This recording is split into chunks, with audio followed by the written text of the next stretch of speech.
Se nós formos pegar aqui o que foi falado de manhã, fomos lá do plantio, a comercialização, acho que uma visão bem abrangente.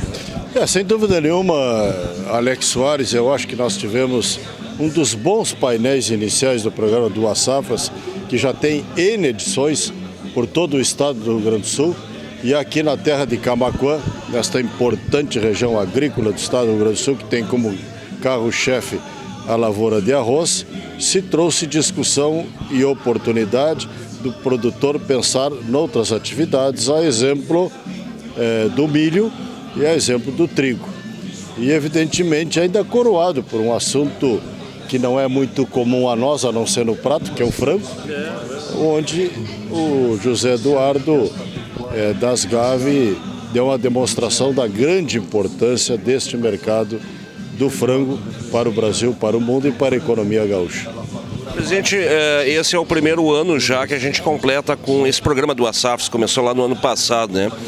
Semana passada nós transmitimos uma live de divulgação dos números do IRGA, da metade sul, do arroz, da soja e também o milho. Essa conscientização, ela começa a se reverter em produção? Eu não tenho dúvida quanto a isso, mas é verdade também, Alex Soares, que nós temos um degrau muito forte para ultrapassá-lo, que foi o reflexo do que aconteceu com a seca que colheu uma boa parte da soja do Rio Grande do Sul e da lavoura de milho do Rio Grande do Sul.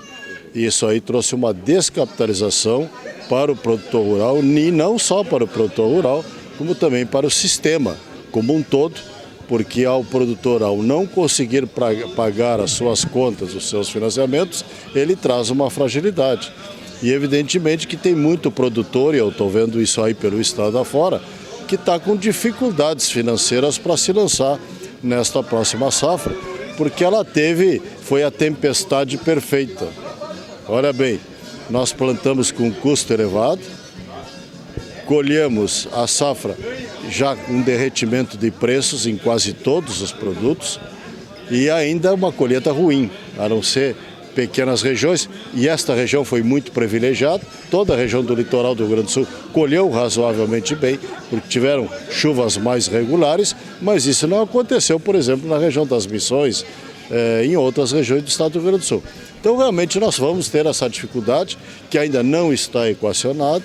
O plano agrícola está aí, mas nós não sabemos até que ponto, porque realmente com recursos, com algum recurso de governo para baixar a taxa de juros, ou seja, de subsídio, é a parte menor do plano. O resto é juro de mercado. E sabemos que a taxa de juros, embora ela seja consequência e não causa, ela está em patamares elevados, ainda que hoje tenha caído, ontem melhor dito, tenha caído 0,5%.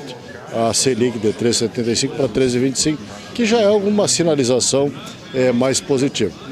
Claro que o produtor está apostando, porque ele é um esperançoso por natureza na próxima safra, até porque temos uma previsão climática bem mais interessante, de El Niño, que esperamos não seja excessivo, também, se for excessivo também traz problemas, e de qualquer maneira também uma melhor precificação dos mercados, que hoje o mundo está muito parado em função da China ter se retraído. Pois é, justamente isso aí para a gente concluir, presidente, que eu queria falar, porque o senhor está muito nessa atuada aí, né, mercado internacional.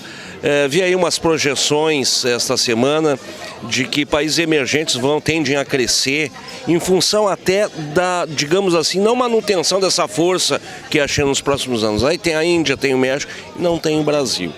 Mas o agronegócio brasileiro, contraditoriamente, é uma força, né? Como é que o senhor vê esse cenário daqui para frente e também o posicionamento do Brasil a partir desse ano aí, com o novo governo?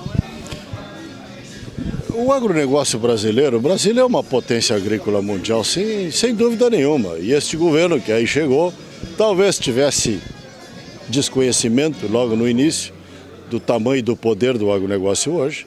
Tanto é que o agronegócio hoje, inclusive, é um poder político, porque se nós temos uma FPA, que é a Frente Parlamentar da Agropecuária, com mais de 300 deputados, é suficiente para aprovar tudo que quiser e desaprovar tudo que quiser.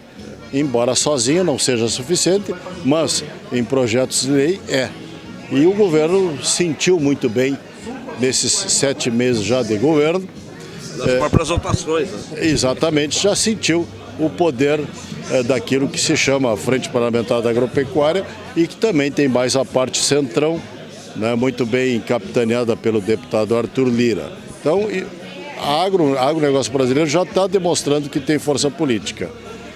Outra tem muita força nos mercados, sem dúvida nenhuma, porque boa parte da população mundial considera e vê essa parte do mundo como uma solução para os seus problemas, notadamente o Oriente Médio e países asiáticos. E sempre quando a gente fala na Ásia, fala muito em China, mas ali tem a ASEAN, que tem 10 países, são 700 milhões de pessoas que vivem em ilhas, que não têm território para produzir alimentos nessa magnitude e evidentemente que olha para o Brasil. Agora, evidentemente que nós temos países que crescem mais, países que crescem menos. O crescimento econômico sempre é importante porque realmente traz consumidores para a mesa e traz estômagos adultos, não são bebês que estão entrando no mercado de consumo de médio e longo prazo, não, são estômagos adultos. Os países da ASEAN estão crescendo 4, 5, 6% ao ano, são todos países, quase todos os países capitalistas. A China, que já se fala que ela crescia muito, era a máquina do mundo, caiu para 5%, o que está trazendo alguma retração, mas de qualquer maneira, ainda um crescimento de 5% é importante. Significa que os estoques que os chineses fizeram estão levando. É bom que se diga, a China sozinha consome a safra americana de soja, o equivalente a... São 110 milhões de toneladas de soja, é muita coisa. Então, realmente, nós temos um momento aí de transição de mercados, em que eu acredito que nos próximos meses aí começa a se ajustar para novas realidades. Temos que ter paciência. O ruim da história é que pegou o nosso produtor num estado bastante delicado, eu diria assim, de muito equilíbrio, procurando um equilíbrio que não tem neste momento por causa da crise hídrica que tivemos no estado do Rio Grande do Sul. Para a gente fechar mesmo, o senhor esteve na Argentina, em Palermo, traga suas impressões de lá. Tivemos manifestações fortes lá? Bem, o tema argentino é um tema muito complexo, porque na realidade quem está pagando a conta destes problemas argentinos é o produtor rural argentino. Por quê? Porque a Argentina economicamente é um desgoverno. Nós temos o câmbio livre deles lá, 530 pesos por $1. E, no entanto, o câmbio geral de exportações da agricultura fica em torno de 230, 240 pesos por $1. E mais o imposto em cima de 30%. Veja bem, então os argentinos se defendem mais no mercado interno, menos no mercado internacional. E aí este governo argentino, cada vez que ele se aperta, e estava muito apertado agora para fazer a renegociação com o FMI, ele criava um câmbio novo. Há pouco tempo atrás ele criou câmbio soja. Ou significava que não eram os 500, mas também eram os 230 do oficial. Agora, quando nós estávamos lá, ele criou o câmbio milho, porque ele estava precisando botar produto para fora para receber recursos em moeda forte, porque a Argentina está quebrada, essa é a realidade. Quando um país vai com o chapéu na mão em direção ao FMI, significa que nós vimos isso. Nós já vimos isso aqui neste país continental. Hoje o Brasil, e graças ao agronegócio, está com mais de 300 bilhões de dólares em caixa, que se eu não me equivoco, deve ser o 7º ou 8º país do mundo com mais reservas cambiais, deve ser o Brasil. Claro que o primeiro é disparado a China. Mas o Brasil está muito bem colocado nisso aí. Tanto é que agora o rating brasileiro melhorou de posição, inclusive, né? Então, não há comparação nossa com a Argentina. E a Argentina está realmente numa situação muito difícil e quem está pagando essa conta lá, sem dúvida nenhuma, é o produtor rural. Um abraço, meu amigo. Sempre bom falar com você. Obrigado, Alex Soares. Grande prazer.